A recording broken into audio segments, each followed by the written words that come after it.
A couple days ago, somebody left a comment asking me to talk about parts work, which I'm happy to do, but I cannot find that comment to reply to it, so I apologize to whoever left that comment.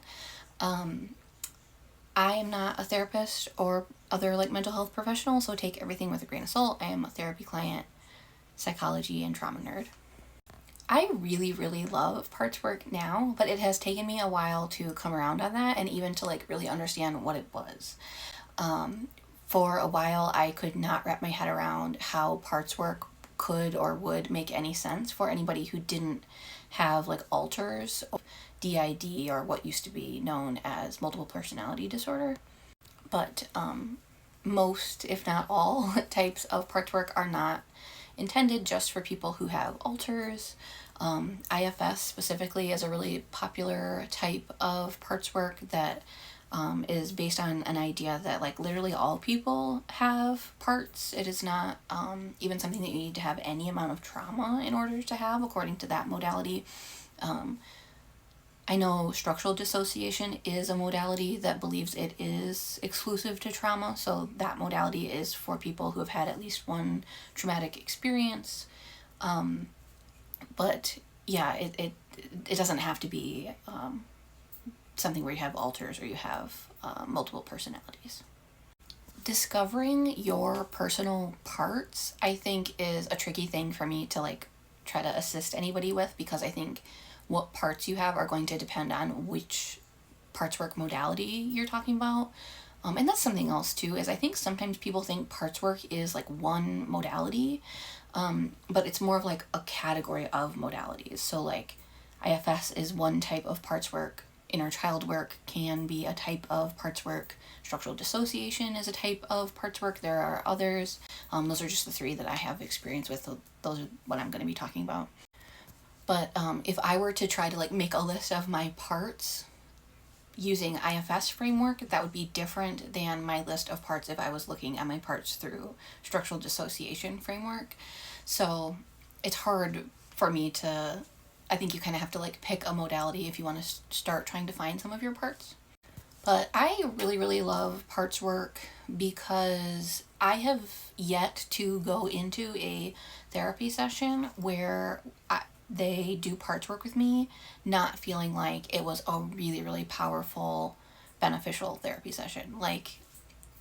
I'm sure that's not going to always be the case, but I feel like if we do parts work, I am walking out of there feeling like I had some sort of breakthrough or something big shifted or great work was done. I wanted to try to explain how or why that is. So I think something that I got stuck in a lot before starting therapy without really realizing it was I would kind of go around in circles because I wasn't recognizing my parts as parts.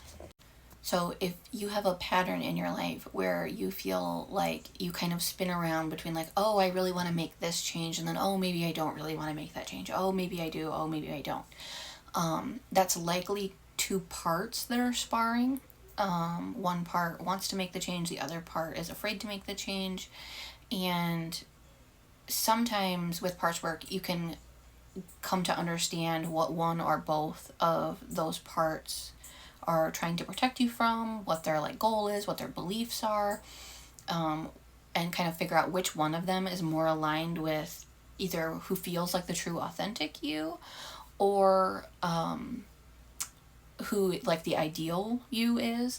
And then that can help you lean into letting that part have more power than the other, or spending more time in the part that you align with more and less time in the other part. For example, some of your parts might have certain coping methods or thought patterns or internal beliefs that are with enough work and discovery, you'll learn are actually things that you believed as a kid, but you don't really believe now. But sometimes you get triggered and they feel really true now. And so that may have kept you kind of stuck in a loop. But if you can get to where you're oh, this is my, I don't know, people-pleasing child part that thinks that I can't upset anybody or I'm a bad person. But adult me doesn't really believe that. And so I don't really need to cope that way anymore.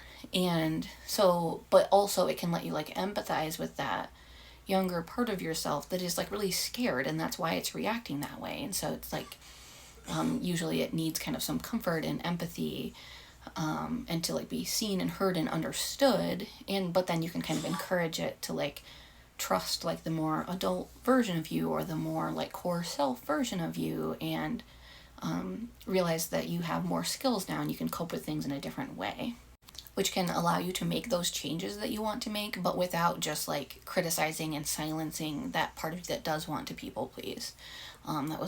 That's like a pattern that I have, is like I used to feel like, okay, well, if I don't want to do this thing, but it's trying to get me to, like, I just have to kind of tell it to shut the up. And it's not very effective to like shame and criticize and be harsh with parts of us that are scared and are trying to protect us, and being gentle with them and kind of like gentle parenting them and empathizing with them, and getting them to trust you does a lot more good. So I guess that was a really long way of saying parts work has helped me to realize parts of myself or coping methods or belief systems that part of me holds, but that I don't really want to let rule my life, and to see them, to empathize with them, and to kind of get them to step back a little bit, so that I can use my new coping methods and kind of do things the way I actually want to. I think this next part would only apply to people who have trauma. I think it's more of a structural dissociation type part, but sometimes I realize that parts of me are not, that parts of me lack information or awareness of other parts, or of what other parts of me know or believe. And when that happens, then if I can get into that part and then step back and recognize like, this part doesn't have all the information that my core self or these other parts of me know, and if it can start letting those parts communicate and share information, that can be extremely beneficial, like life-changingly beneficial. I also find that parts work, because my husband is like doing therapy and he does parts work with his therapy as well, getting to know some of his parts that he's identified, and kind of their roots and their core beliefs and those kind of things help our relationship, and like vice versa. Like I'll use an example of my own to avoid sharing too much for him, but so most of the time I feel quite like confident in our relationship, but there are certain times where I can be triggered into feeling like I don't deserve him and therefore he should leave, or maybe he will leave, kind of like an abandonment wound. And now he knows that that's a part that I have, and so that is easier for him to see me have that feeling and not get triggered himself, because he knows I'm not saying that like I don't trust you to stay. He knows I'm saying this part of me, this wounded part of me, has this deep-seated fear because of this like abandonment wound that I had as a kid. And finally, this is a big one for me.